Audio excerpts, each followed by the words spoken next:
December 1944. Snow buried the Ardennes forest as German armies launched their last great offensive, the Battle of the Bulge. One key objective, the crossroads town of Bastogne. Holding Bastogne meant controlling the roads, and controlling the roads meant controlling the war in Belgium. The 101st Airborne Division. Tanks, artillery, medics, and scattered American units rushed in. They weren't fully supplied. They weren't expecting a siege.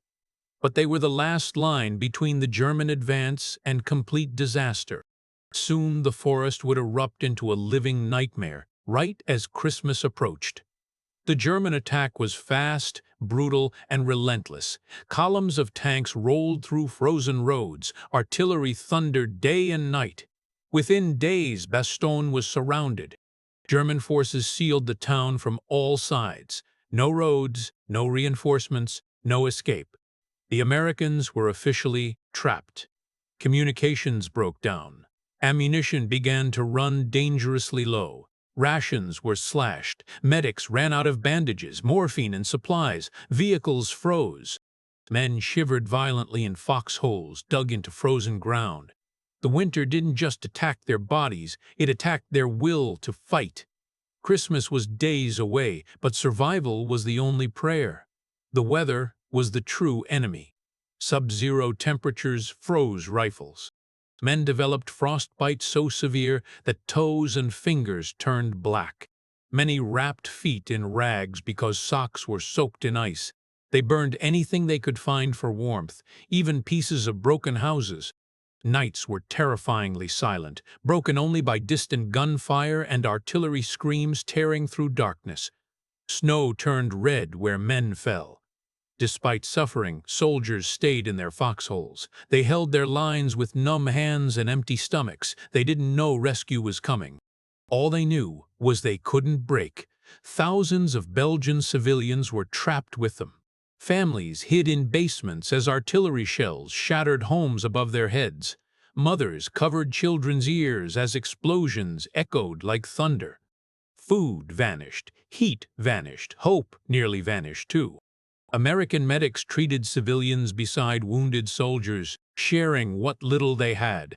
Some Belgian families risked everything to shelter American troops. War wasn't only in the trenches, it was in living rooms, kitchens, hospitals, and cellars. Bastogne wasn't just a battlefield. It became a graveyard of shattered streets and the last refuge of people praying to survive Christmas. On December 22nd, German officers approached under a white flag. They delivered a formal message demanding surrender. Their statement was clear: Bastogne was surrounded. Resistance was hopeless. Further bloodshed was pointless. The Americans read it. The request spread through command like a cold chill. Soldiers silently waited for an answer. General Anthony McAuliffe responded with one of the most legendary replies in U.S. military history. A single word that symbolized American defiance, even in hell. McAuliffe's written reply to the Germans? Nuts! It was more than sarcasm. It was a declaration. No surrender, no retreat, no giving up. Word spread quickly through Bastogne. Exhausted soldiers laughed for the first time in days. Morale surged. They had nothing, no supplies, no clear future, no warmth, but they had pride. And pride was a weapon. When the Germans received the reply, they were stunned. Bastogne would not fall easily. The Americans were starving, freezing, and outnumbered, but still unbroken. The siege tightened. The battle escalated. The war for Bastogne continued. Christmas Eve arrived. For much of the world, bells rang, families gathered, and warmth filled homes. In Bastogne, explosions became the carols, gunfire became the music. Smoke replaced snowflakes. Soldiers shared tiny scraps of food and memories of home. Some whispered prayers, others simply stared into darkness, too cold to feel. Chaplains prayed under candlelight in cellars. Medics fought to keep men alive without supplies. Christmas wasn't a celebration in Bastogne. It was endurance, agony, and faith that somehow tomorrow would come. Then, a miracle. The weather finally cleared. The clouds opened. American C-47 transport planes roared overhead, dropping desperately needed supplies. Parachutes floated like Christmas gifts from heaven, ammunition, food, medical kits, warm clothing. Soldiers cheered. Some cried.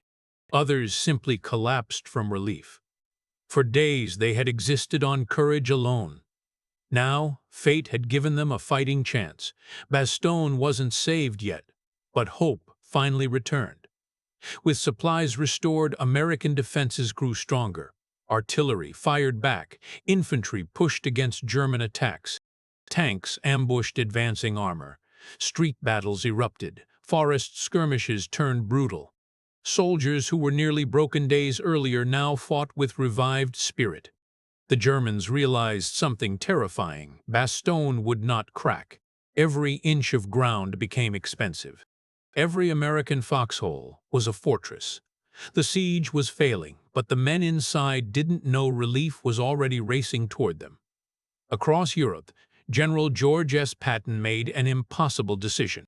He turned his Third Army 90 degrees and marched through snow and ice toward Bastogne faster than German intelligence believed possible. Roads were frozen, conditions brutal, yet they pressed forward like a relentless storm. The Germans were closing in, but so was salvation. Bastogne wasn't just a military objective anymore, it was a symbol. Losing it would break morale. Saving it might help change the war. The siege was officially broken. Relief forces poured in. Supplies followed. New troops replaced exhausted heroes. Cheers echoed through town. Soldiers who had accepted death as inevitable suddenly had life again. They weren't surrounded anymore. They weren't alone anymore. Bastogne had survived. Christmas had passed in flames and blood. But when Patton's men arrived, Bastogne experienced its true Christmas, late, cold, exhausted, but alive. Soldiers hugged. Civilians wept. The town was ruined, but its spirit wasn't. Nothing about that Christmas was joyful, yet it became one of the most powerful symbols of courage and resilience in world. Victory did not come free. Thousands were wounded, many died, lives were shattered, families forever broken, frostbite stole limbs, trauma scarred minds. The dead were buried under snow that once looked peaceful, but would never again feel innocent. The cost of resistance was heavy, but surrender would have cost the world far more. Bastogne wasn't just a military stand, it proved something deeper. That even when surrounded, starving, freezing, and hopeless, human spirit can endure. It showed the world that courage doesn't always roar. Sometimes, courage is simply refusing to break. Today, memorials, graves, and quiet forests remember what happened. Bastogne remains sacred ground, a reminder that while others celebrated Christmas with warmth and peace, soldiers spent theirs in cold, fear, and sacrifice, so the world could one day celebrate freely again.